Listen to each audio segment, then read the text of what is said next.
Hi guys, Rachele here with Amethyst Ascension, and today we are having day 18, I believe, of the 78 Days of Tarot, and today we are going to be discussing the Star card. Let me find it.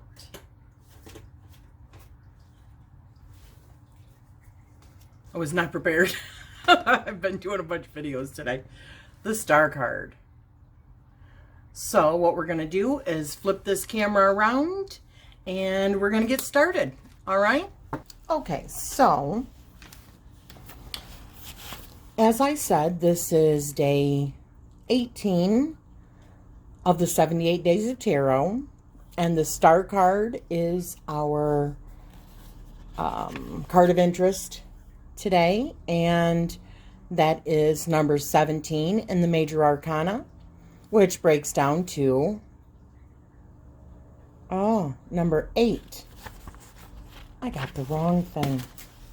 Okay, so the number 8, I'm sorry, I had printed off stuff for the number 9 in numerology, but I did have the number 8 here from when I did the Strength card also. So, the number 8 is dubbed a lucky number for very good reason.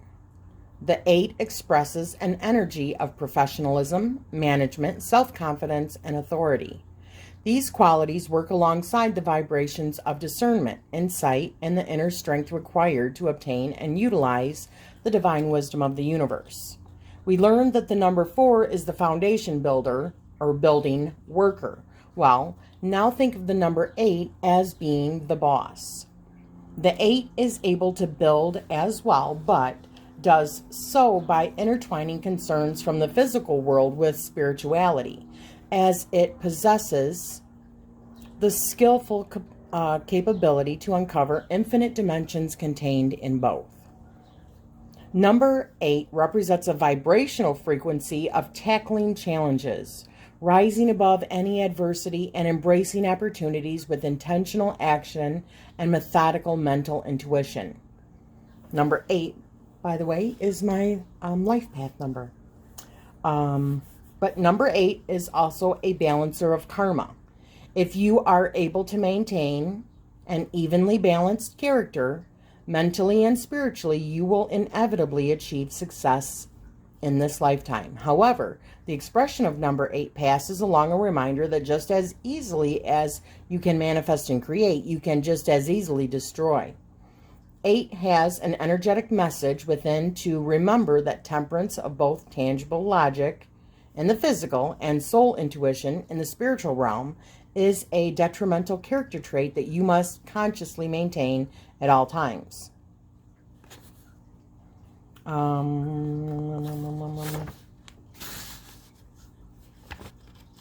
So the number 8 represents infinite power by balancing inner and outer.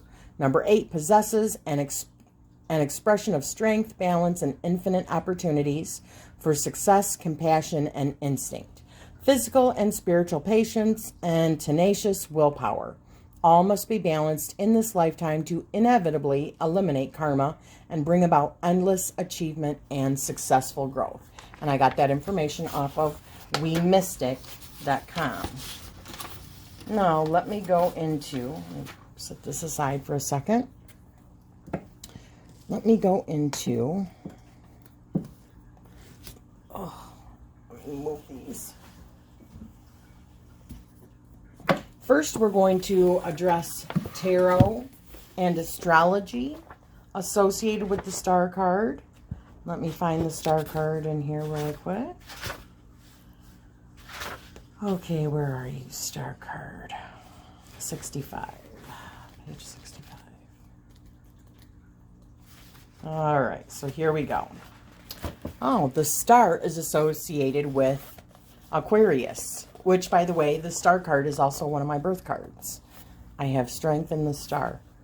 What could be more astrological than the stars? The constellations and the signs of the zodiac have helped shape our very understanding of the human psyche. Let me put on my glasses here really quick. Yeah, that's a little bit better. All right, let's see. In tarot, the glimmering star card is associated with Aquarius, the sign of social consciousness and futuristic thinking. The stars of Aquarius are the altruistic visionaries, revolutionaries, and pioneers who dream of a brighter tomorrow. Aquarius can be an unpredictable sign. Aquarians are usually unconventional, free thinkers, and they can sometimes be eccentric. Despite their love of humanity, they occasionally spurn intimate one-on-one relationships. They can even be aloof. Don't take it personally. Most Aquarians are just a little farsighted, being focused on the future as they are. The star card illustrates the power of myth. Since the dawn of time, storytellers have gathered around campfires and used the stars as an aid to describe our most secret hopes and dreams. Every constellation in the night sky is associated with a corresponding myth or legend. Aquarius is sometimes linked to Ganymede, the handsome young cupbearer of the Greek gods. He kept their cups filled with ambrosia, the water of life, the nectar of the gods, and the drink of immortality. The goddess depicted in the Wizard's Tarot star card might be Nut, the Egyptian goddess of the night sky. Her name itself means night. She arched protectively over the earth, covered in stars, and she served as a barrier between chaos and the orderly workings of the cosmos. Each night she would swallow the sun so that she could give birth to the morning. The Egyptians identified with Nut. They used to, Nut or Newt, I'm not sure. They used to say that every woman was a nutrit or netrit, a little goddess. The star is also associated with Phosphorus and Hesperus, two names for the rising and setting morning and evening star. The star might also be Sirius, the dog star, the star of Bethlehem, the star of the Magi, or the North Star that guides sailors through the night. According to some traditions, each star is an unborn or departed soul. For thousands of years, people have looked into the night sky for guidance, and the stars still symbolizes direction. Sailors navigate by the North Star. Small children make wishes on the evening star. Young lovers watch for shooting stars so that they can make wishes for their happiness. And astrologers look to the stars when they chart the course of their clients' lives. Aquarius is the 11th sign of the zodiac. It rules the 11th house, where astrologers look for information about social groups, social causes, utopian visions, and technology. Aquarius is ruled in turn by Uranus, the planet of freedom, rebellion, and reform. In tarot, Uranus corresponds to the Fool. The combination of the star and the Fool is a clear depiction of the dreamer who is not afraid to follow his heart. Oh my gosh, I love that. The sun is in Aquarius between January 21st and February 20th. The sign marks the middle month of winter. That makes it a fixed sign. Like a fixed star, it's unmoving and clearly placed.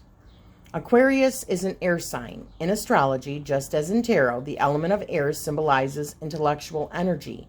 And while Aquarius is an air sign, its symbol is a water bearer. So the glyph represents waves of both air and water.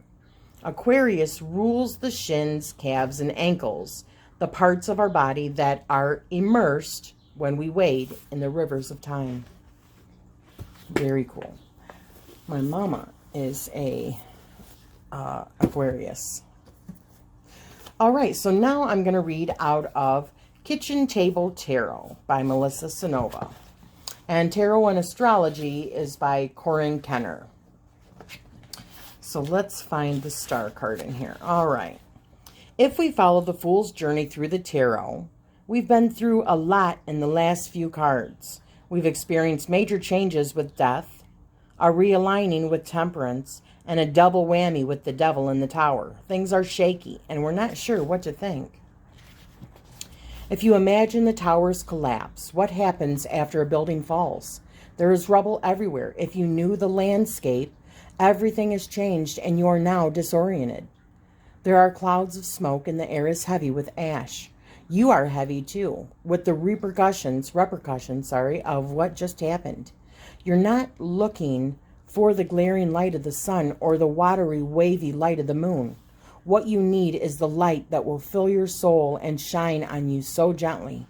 This light won't hurt your eyes. The star peeks out and starts to quietly and slowly illuminate you. Oh, starts to quietly and slowly illuminate you. Beautiful. That's what this card is. Hope, beauty, faith restored. This card is like a healing balm and an old wound. Just when you think everything is lost and the dark and twisties have taken you as far as you can go, you see the twinkling of the beautiful star and your heart lifts, if only just a bit. That's a start.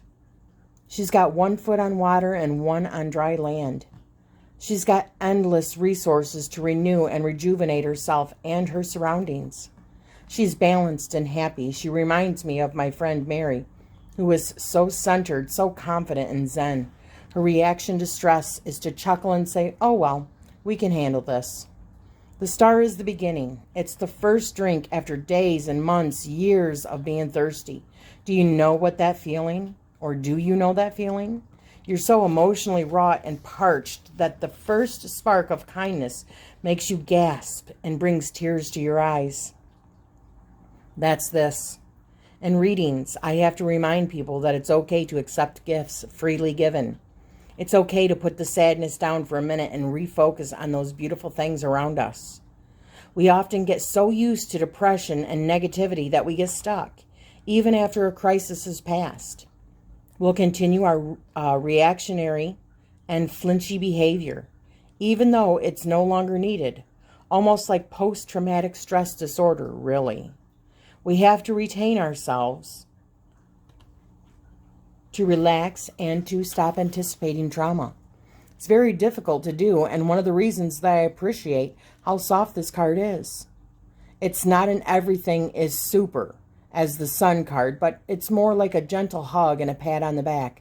Everything isn't super, but everything is going to be okay. And sometimes that's enough, yeah. All right, that's beautiful. And then we're going to read out of Holistic Tarot on the Star card.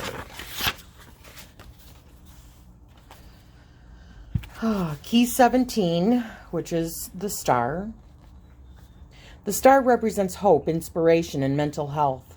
The bird perched on the tree conveys new opportunities that will restore hope in the seeker.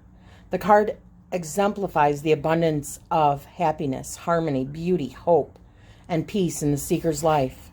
Note that the card is not about material abundance, but rather spiritual abundance. The star is the good omen of contentment. If the seeker is a writer, philosopher, researcher, or academic, then the star card is particularly optimistic. It suggests an individual who will be contributing significantly and leaving behind a great legacy. The seeker can be prepared for a bright, hopeful future ahead. All around are newly budding red rose bushes, suggesting that nascence of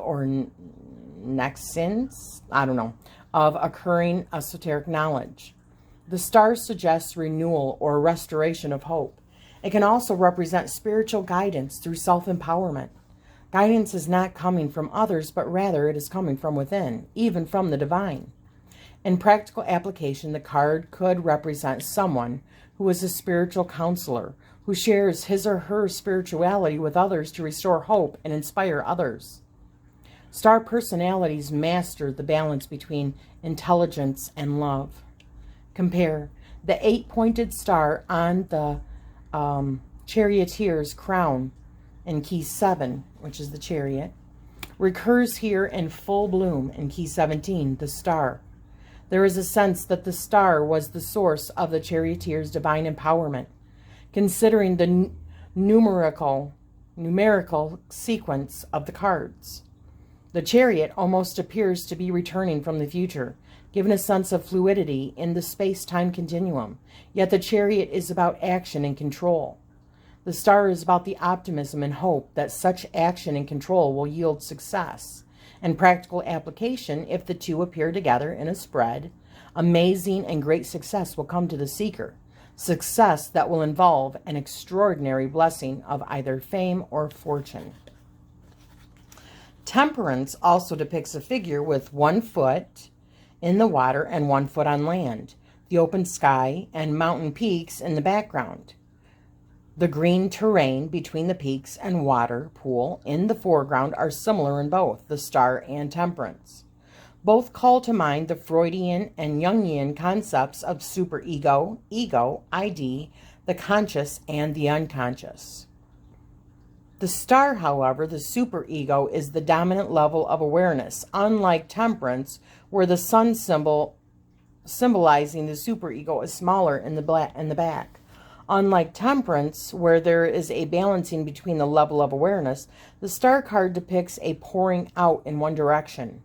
The Star is about a release or giving of energies from the conscious to the unconscious, the superego to the ego. It is also a card of divine charity. It affirms that the seeker is a soul who shares generously with others, especially of the seeker's spiritual resources and intuitive knowledge. It is about having a good heart and giving more than the seeker receives. Compare the 6 of Pentacles is also a card about charity.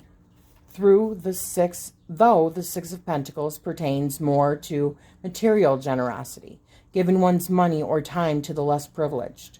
The Star is about the giving of one's heart, of being deeply empathic about how others are feeling, or empathetic. Compare, while the High Priestess is often a card associated with psychics, the Star card is often associated with empaths. The Star card appears chronologically in the major arcana after a great deal of pain. The Hangman, Death, the Devil, and the Tower. Thus, the Star also indicates that the final low point in a situation has passed. After the downfall of the Tower, the Star is an indication of a turn upward for the seeker. The situation will finally start to glimmer brighter after having gone through suffering and toil. The Star is about the spiritual replenishing of contentment in the seeker's life. The card bodes well for personal rejuvenation. The element of air governs this card. Attributions associated with air will represent the external forces at play in the seeker's situation. This is due to the Star's association with Aquarius, the water bearer, which is an air sign. Thus, the Star suggests a rekindling of personal motivation through intellectual awakening. Yang energy is dominant. The Star relates to the sign Aquarius, and time-wise could denote the period January 20th through February 18th. Awesome. All right, so there you have it. I am going to just simply show you the different cards, and then I'm going to give you my perspective on the Star card. So this is from the Universal Rider-Waite.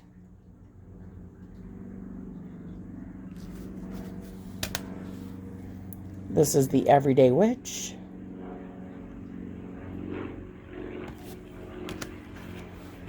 Journey into the Hidden Realms.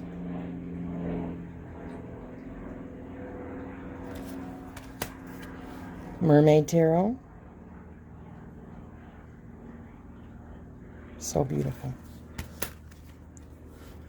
Shadowscapes.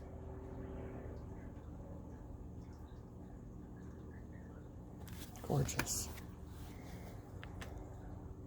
Gilded Tarot by Cyril Marchetti.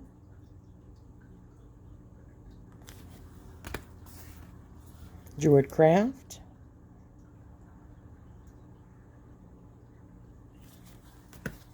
This is the Star, or it's the Star. It's the Angel Tarot. What's it say?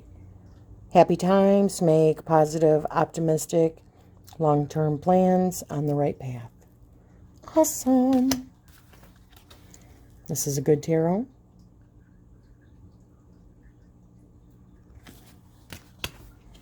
Psychic tarot.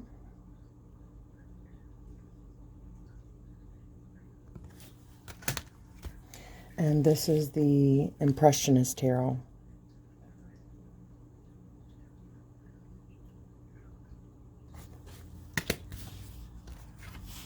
So I'm going to turn this car around really quick.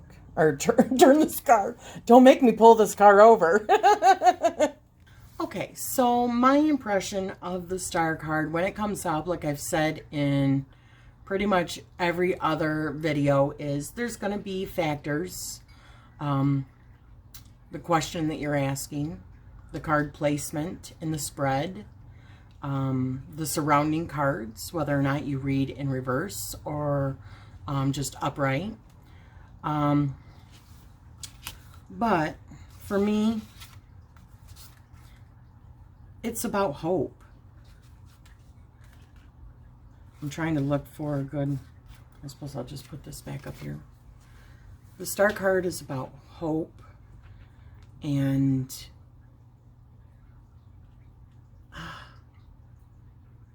just really saying, listen, you've been through the worst.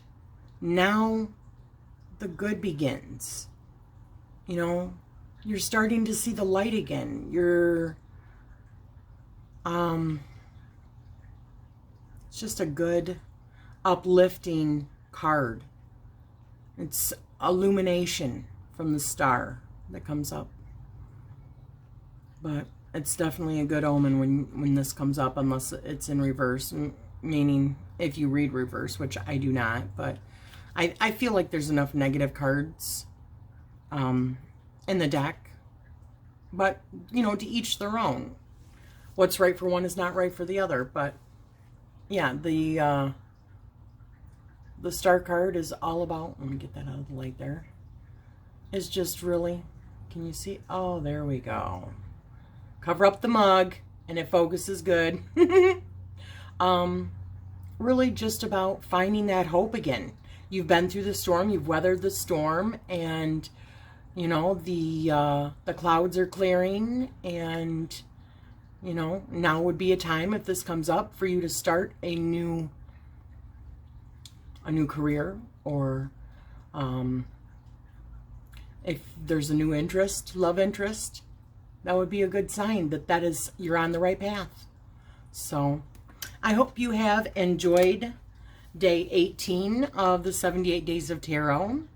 If so, give me a like, hit that subscribe button, and don't forget to hit the little notification bell if you haven't already to receive notifications of future videos. And I'm wishing you guys always love and light. Thank you so much.